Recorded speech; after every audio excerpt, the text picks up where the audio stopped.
Have you ever had a situation where you've been overpromised but underdelivered? You've been promised the world and they've given you a small coastal town in Maine? Well, no matter how much you love lobster, that's not what you were looking for, was it? Hi, my name is Pete. This is Studio Live today, and in this video, I'm talking about why it's important to underpromise but overdeliver in everything you do. Whether it's music, whether it's things you do in work and business, and whether it's things in life with the people that you love, under-promising and over-delivering, surprise and delight, making sure that you're not making promises you just can't keep. It's super important. I've got a personal anecdote and some information to impart, but if you are here, thank you for watching or listening to this one. If you'd like to leave a thumbs up, you can do that. If you want to leave some comments about your personal experience with this subject, I would love to hear from you because it's something that's close to my heart. I worked in customer service, customer experience roles for like 25, 30 years of my life, and I got to tell you, the amount of times that people said to me, oh, we can do this and that and the other thing, and then they gave me nothing, that is never cool. So why is it so important to underpromise and over-deliver? Well, it's all about managing expectations, isn't it? It's about building trust. It's very important when you're working with people, whether it's in music, whether you're collaborating on a song, whether you're working with someone in business, whether it's your friends, your family. It is really important that you develop that level of trust and that you actually deliver at least the bare minimum. But here's why I want to tell you that it's important to actually underpromise and overdeliver, to deliver early and in abundance and do more than what you tell people you're going to do. Because you know what? There's nothing more frustrating than getting less. Now, this was all sparked by the fact that I've had an experience lately. We're getting solar installed at our property. In fact, it's almost done now, but every step along the way, it felt like they were telling me all of the amazing things that could happen, and then the actual reality was less. And I couldn't help but think, wouldn't it be better if they set the expectations here and then it was up here? So they said it could be done by this date. What if it was done a couple of days early? If they said it would deliver on this level of production, imagine if it could deliver a slightly higher level. Whereas, you know what it's like, especially when you're dealing with folks in sales environments, it's usually the other way around. And I want to make sure that you and me and everyone are held accountable and that we stop promising things that we can't do. Now, why do we? It's not just that we want to do the wrong thing. Why do we overpromise and underdeliver? Well, it's because we don't want to disappoint people. We want people to be happy. We want people to love what we're doing. So we say, yes, I will have that file to you by next Thursday. And then when it's next Friday and we haven't delivered it, we feel terrible. And the person's like, I thought they said they'd have it to me yesterday, and they haven't. So that's not cool, is it? Whereas the flip side is, why wouldn't you say, I'll have it to you in 2 weeks' time and deliver it in a week and a half? Isn't that going to be so much better? But no, we want to please. I don't know about you, but I'm a bit of a people pleaser. I want people to be happy. I want to do the right thing by people. And sometimes that means that I say yes when I should say no. I say now when I should say later. And I say it's already done when I've barely started. Can you relate to any of this? I think you probably can. Let's talk about the risk of over promising, right? So it does hurt your credibility. It can really damage your reputation. Think about the Fire Festival. Remember the Fire Festival? Remember the festival that was going to be on an island and all these bands would come and you'd pay hundreds of dollars and everyone got super excited because of this big massive party. And what happened in the end? It was a giant fizzer. Think about the Spotify's hi-fi feature. They were going to have this great hi-fi. Remember the device? What was that car device that they had that was going to be the best thing ever? And then they stopped supporting it and pulled all support for it. So yeah, we've seen this time and time again that when you get these expectations that this is going to be the best thing ever, and then you under-deliver or you don't deliver at all in some cases, what happens? Well, your credibility goes through the floor and you just piss off people. Can I say that? I mean, I guess it's my show and my video, so I guess I can. The other problem with all this is saying yes too often. So here's the problem. It can lead to burnout, can't it? If you just say yes, yes, yes, yes, yes, what happens? You end up with this laundry list of things that you have said yes to, all these things that you've committed to, all these things that you've said you're going to do. And what happens? Well, a couple of things can happen. You can do them, but in a really rushed way. You can half-ass them, can't you? You can do them, but not really commit to them, and that's no good. You can have that creative resentment. Now, this is a strong wording, isn't it? Creative resentment.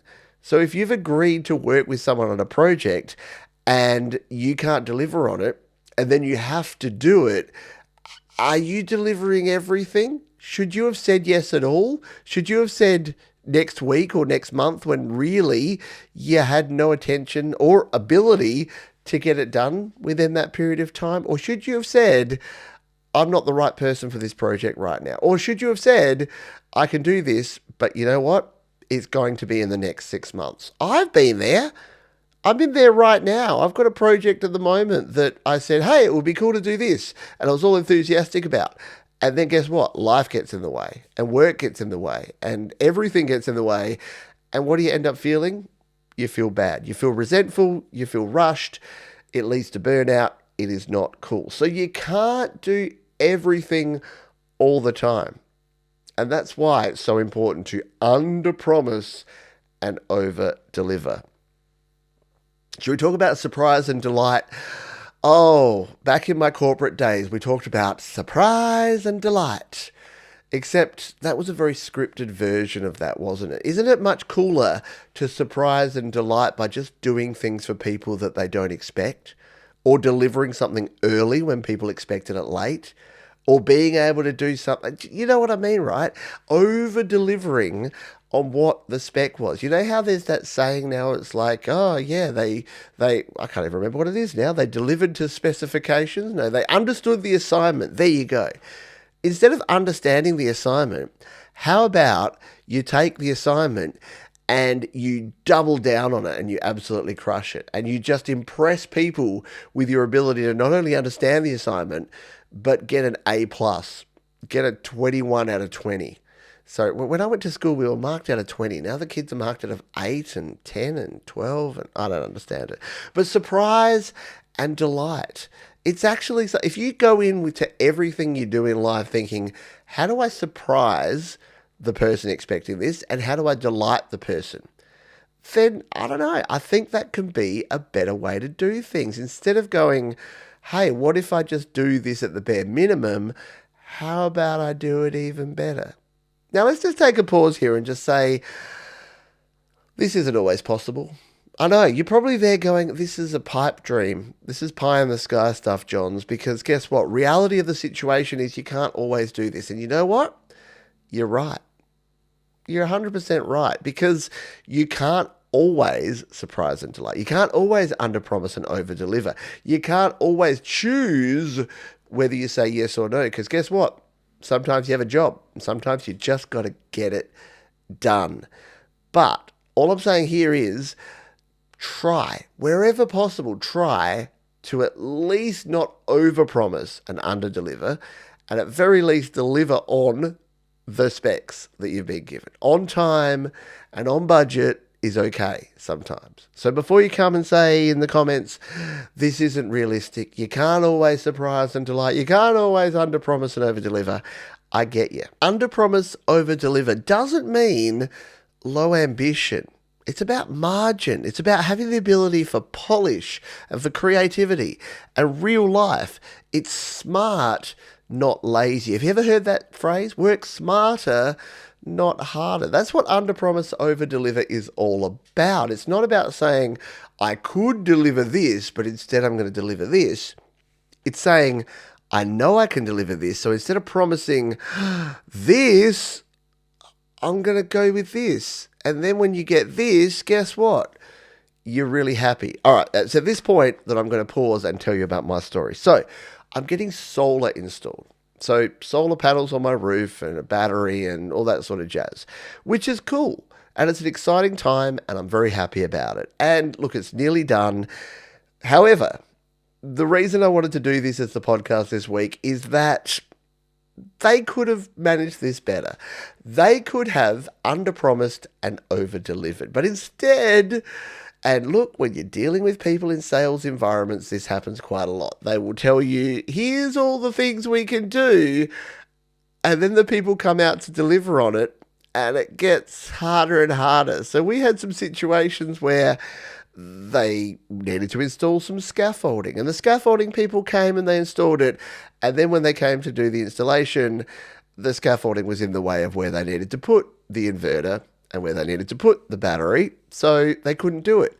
But then the scaffolding people couldn't come back for another week. And you could say, you know what, that's not the solar company's fault, that's not the installer's fault, and you're right. But could they have actually put something in place beforehand? Could they have, instead of saying, this will all be done on Tuesday, could they have not said, our best effort would be to do that, but it will definitely be done by next Friday? But worse than all that, we didn't get anything at all. And again, this is where it comes back to communication, to clear and concise and understandable communication. My wife says the thing which I think is awesome, which is it's very difficult to be too clear when it comes to communication. You can be too unclear. It's very easy to not communicate clearly, but it's very hard to over communicate. I mean, you can sometimes, sure. You don't want someone that's going to hold your hand and tell you too much stuff. Remember that Seinfeld episode where his manager was on the plane? She's like, oh, the pilot's going to be on the plane and they're going to be in the audience and that sound you're hearing. Yeah, I get it. You don't need that level, but you do need at least base level communication and just being able to say, instead of this is what's going to happen. And that's the thing, as soon as me as the consumer, or let's bring it back to music, as soon as someone you're collaborating with or a business partner you're working with, if you say, I'm going to have this to you by this date, the second you either don't deliver or haven't communicated, they assume you've dropped the ball. They assume that the worst is going to happen, because we as humans, we assume the worst of people. And whether that's good, bad, or otherwise is up for debate. But yeah, you do need to make sure that you clearly communicate and, in fact, over communicate. And I'll give you the positive. The flip side of this is when they were coming. So I mentioned that, they put the scaffolding up on the Monday. They couldn't install the thing properly. So by the Friday, they pulled the scaffolding back down. And then on the Monday, I had to email, and I'm like, again, I had to email instead of them contacting me and say, can you let me know when you're coming to finish this job? And then they said, oh, the installers will be there Tuesday morning. Cool, I'm ready for this. Tuesday morning comes around and 8 o'clock in the morning, there's no installers. But at like 8:05, I get a message on my phone saying, hi, it's the installers. We'll be there at 11. And at 10:45, they arrive. That's under-promising and over-delivering. They could have said, we aim to get there by 10. And you know what 10:45 is when they aim to get there by 10? Late. Even though that's unreasonable to think that, because they had other jobs to do. They were busy doing other things. But when you say, we'll be there by 11, and they get there at 10:45, you know what I'm thinking? Early. Yeah? So think about that in terms of your music. If you're promising someone something, and you might not even be thinking you're promising them, but the absence of telling them something, and if you're collaborating on a song, you might say, yeah, that should take me about 5 days. And then they hear nothing from you and it's day 6, you're late. I'm sorry, but you're late. Why not on day 4 say, hey, some stuff came up. I was really hoping to get this done. I'm still working on it. I haven't forgotten about it. And I hope to get it with you in the next 2 weeks. And then a week later, you send it to them. Are you late now? Technically, yes, you're late based on the original date that you agreed upon, but you communicated. You went out there, you told them, hey, this isn't working out, this isn't going to happen on time, and then you delivered early. And are they going to remember that originally you promised this date and then you're a day late and then you were actually a few more? No, they're just going to realize that, hey, this person clearly communicated to me. They knew that it wasn't going to happen by a certain date.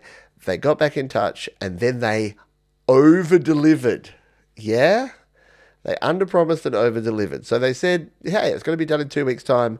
It was done in a week's time. That's what we're talking about here. Alrighty. So how does this relate in the world of music making? I mean, promise fewer songs or features than you plan and keep surprises up your sleeve. Oh boy, should I do this? I've done the opposite. This is a therapy session for me too, let's be honest, because last year, I don't know if you know this, but I do a thing called Songtember every year. Hashtag Songtember. You can go back and check out the last version in 2024. We're doing it again in less than 2 months' time. It's going to be rad. Hang out. And what Songtember is, it's a song in a month challenge. And you know what I said last Songtember? Hey folks, this year I'm going to do 2 songs. I'm going to do one song that's a rock song with my usual, and I'm going to do another song that's you know what happened, right? You don't need me to tell you that that didn't happen. I didn't get the second song done. What did I do? I overpromised and I underdelivered. Now, are people sitting around going, still waiting on that song, Johns? You never delivered that second song? No, not really. But you know what I should have done? I should have said, I'm doing one song. And then if the second song came, hooray, over-delivered. But no, I made the mistake. I said, I'm definitely doing 2 songs. And I started 2 songs. And then when I delivered one, and look, you can flip this around, can't you? You can say, but what if you promise 0 songs? Then doesn't that just give you the ability to produce 0? Can you flip this around and say that it can actually work the other way?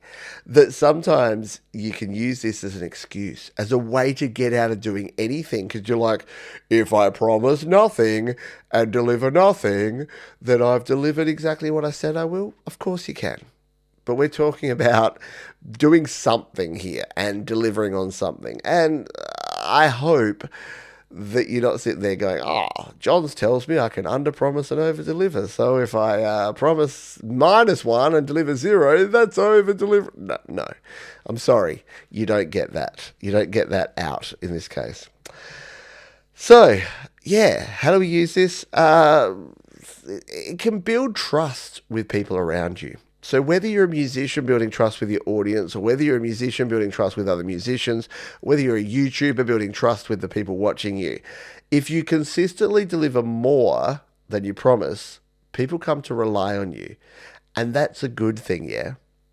Do you want to be reliable? Do you want to be the person that people go to and that people say, when this person says they're going to do something, you know they're going to do that? Or do you want to be that person that, okay, let's rip the Band-Aid off. Do you want to be the flaky person that people are always like, well, I know what a promise from Johns means. It means that he probably won't do it.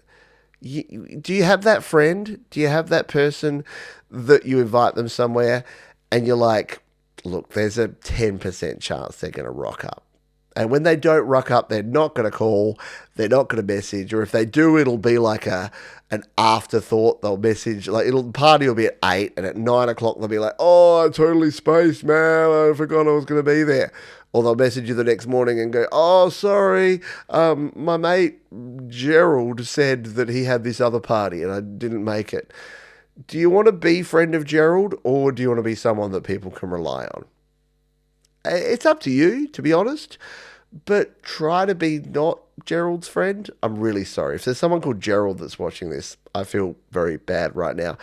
But if you consistently deliver on what you promise, or here's the catch, you over-deliver, you promise X and deliver 2X, then people are going to learn to rely on you, to trust you, and to know that when you say you're going to do something, guess what? You're going to do it. What happens when things go wrong? Like just then when I had to stop and have a cough and take a drink. Could I have just let the edit do the talking? Of course I could have, but I'm going to be honest with you. Do I need to tell you that this is the third retake of this segment? No, but I'm going to be honest with you because that's going to build even more trust. Owning your mistakes, owning it early, being honest, resetting expectations. Most people will appreciate you for your honesty and your transparency. You don't need to bullshit your way out of things. I know. It feels tempting, doesn't it? It feels tempting to blame. It feels tempting to pass the buck, to say, oh, I wanted to get this done, but then the kids had a cold, and then the wife needed me and then the mother-in-law. Yeah, look, you can make excuses till the cows come home. The cows had to come home, and I had to make sure they had somewhere to rest. You can do all that. Or, guess what? You can person up, and you can say, hey, I thought I could do this, and I couldn't. And here's when I can do it. And then here's the thing, here's the superpower. It gives you an additional option. It gives you an opportunity to over-deliver.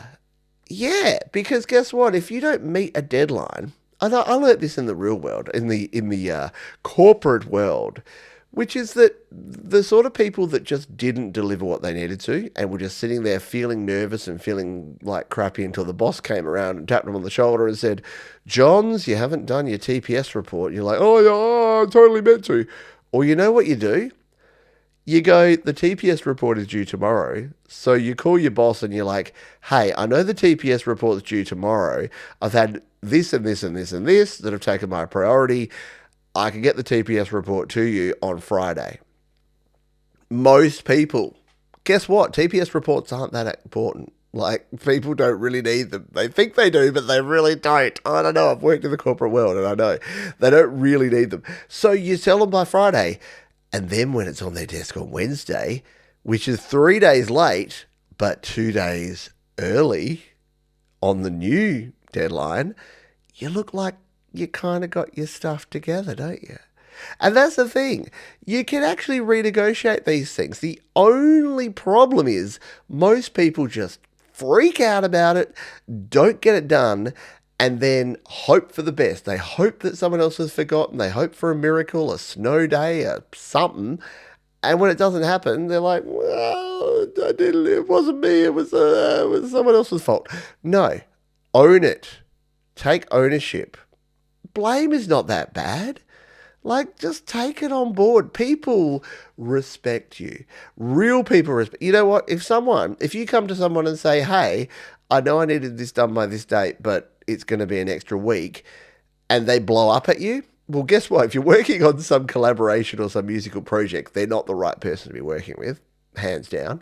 If they're your boss, maybe find a new job if you can. I know that's not always the case, always possible, but try to. But 99 times out of 100, I'm telling you, I've worked for some great bosses and I've worked for some pretty shoddy ones. But if you just tell them what you can and can't do, 9 times out of 10, 99 times out of 100, all is fine. So please be honest, own it. I know it kind of sucks. As humans, we kind of feel like if you accept accountability or responsibility, look at what's happening in the world right now. Imagine if the people that were doing horrible things right now just accepted a little accountability, a little responsibility, and owned their mistakes and owned their errors. How much better would the world be?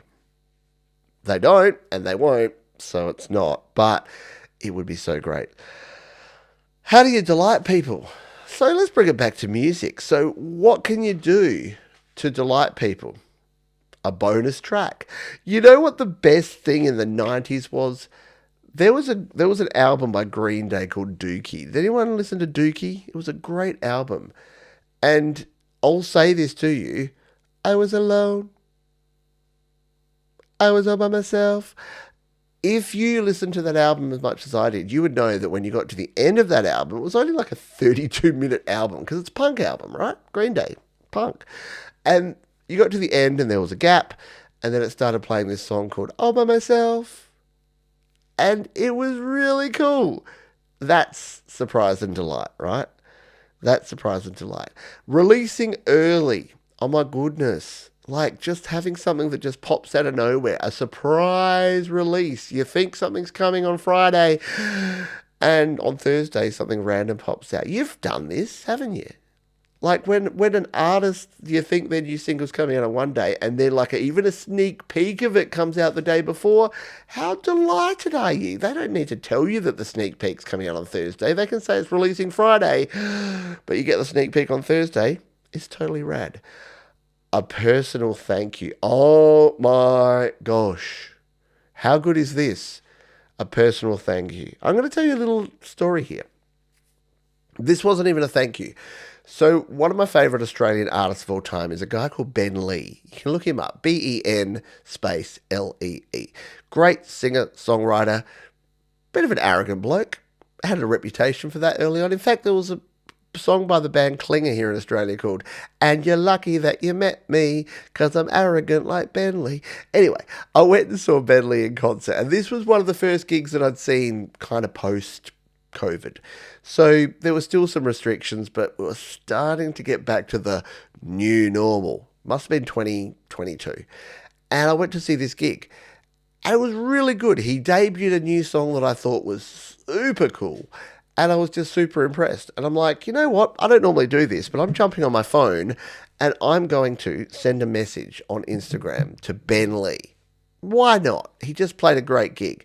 So I messaged him, Ben, that new song you played called, can't remember the name of it now, was really cool. Thank you. Thanks for coming. Thanks for playing. And you know what? He didn't even send me a message back, but he just put a little heart, a little Instagram heart on that. And I'll never forget that. That was 2 seconds out of his day. He would have finished his gig, he would have grabbed his phone and went, oh, I got some Instagram notifications. Oh, some bloke was there and he said it was good. Okay, bump. And that was it. But that's what surprise and delight is all about. He didn't have to do that. He could have left that unread. Plenty of other artists have done that. Look, I've probably left messages unread too. It's not that you can get to everything, and I'm far from a celebrity, but it's not that you can always respond personally to everyone. But something that I've done since I started YouTube is that I respond to every single comment. Every time someone comments on a video, I respond to it. I at very least will heart it and like it, but 99.9% of the times I respond to it. And even if it's just a simple, thanks for taking the time to comment, I think that goes a long way because that's what I would want. And that's the key to all this stuff, isn't it? What would you want? At the other end, what would you want? And Ben Lee thought about that, hopefully, and said, hey, this guy spent money to come and watch me play, and it will take me 2 seconds. So why wouldn't I read his message and go, boom, heart. It'll make him feel good. So people appreciate that. Small things can have a huge impact. And that's what you need to think about with this sort of stuff. You don't need to promise the world. You can promise the smallest thing. And then just delivering on that and a little more can be the big thing. Right. So what is our takeaway from this? Well, promise less. You don't. Here's the thing. We all get caught up in this, don't we? You get asked a bunch of stuff. And I'm like, I go to my email every day and people want me to do a video about this. They want me to collaborate on that. They want me to make a song about this, make a video about that. I don't have the time to do that. But I do have the time to do what I can do. And the very least I can do is at least respond and say, hey, great idea. Guess what? It's going on the list. Is my list giant? Yes. Will I ever get to all of them?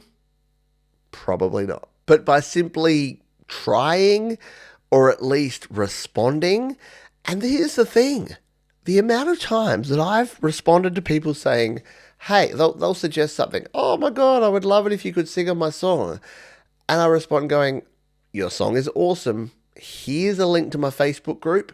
I would love if you put this out there and see if someone can sing on it. I just don't have the time for it right now. And I'm thinking the next day, oh, they're going to come back to me and they're like, oh, you arrogant wanker, you snob, as if you don't have 5 minutes to sing a bloody line on my... No. Has that ever happened? No. But that's my fear, isn't it? That's all of our fear. That if you say no, people are going to come at you. But no. In fact, the quicker you respond with a very firm but polite no, people are like, oh, no worries. Awesome. That's cool. Thanks for the suggestion. Yeah, I'll totally find someone. That's cool. That's all you need to do. And I think that's the thing. We fear, the main reason that we overpromise and underdeliver is that we fear that if we underpromise, people are going to be like, you're not good enough. Why can't you do this straight away? Why are you going to take a week or 2 weeks to do the thing? But no, it's the exact opposite. The exact opposite of what we think is going to happen is what generally happens. If we overpromise and say, yeah, I can totally do this, and then we don't do it, that's when we disappoint people. If we underpromise and say, oh, yeah, look, give me 2 weeks and I can get this done, and you do it in a week and 6 days, that's going to impress the heck out of most people. So, promise less, give more. That's how you wow people, and that's how you stand out from the crowd. What do you think, though?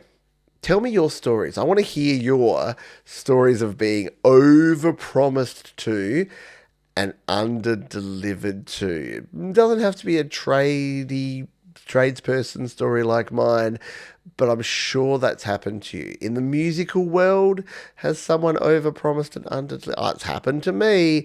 Oh, look, it happens to me with apps. It happens to me with songs. It happens to me with people and their contributions to things. The amount of people that jump into my DMs and tell me that they're going to help me, they're going to be my new video editor person, and I say, great. Give me a demo, an example of what you can do, and I'll see how we go. And I never hear from them again. That's over-promising and under-delivering. You know what the reverse of that is? Someone that emails me with a proposal where they're like, hey, I already did this thing, surprise and delight, and I can do more of it. But I can't do it immediately, so let me know. It's so easy. But yeah, I wanted to talk about this because I thought it was an interesting topic. Again, I've been triggered to talk about this by things outside of music, but I think it's super important, especially if you're collaborating on musical projects, or if you're a YouTube creator, or if you're reaching out to other people. Just remember that, tell people what you can do for them, not promising what you can do and then not delivering on it, because we're at the point now where people will see through all that. Thanks for watching this one. I know, a little bit left or right of centre. I get in trouble for saying left of centre. A little bit off the usual stuff that we talk about around here, but I think it's super relevant. And like I say, I like to look in the world and go, what have I been prompted by this week? And it definitely has been a over-promising. So UPOD, baby, under-promise, over-deliver. Thanks for watching this one. Please leave a like if you would like to. Feel free to jump on over to studiolivetoday.com if you would like to find all the ways that you can follow me and all the stuff I do around here. And until next time, please be kind to yourselves, be kind to others, keep creating, and I'll see you next time.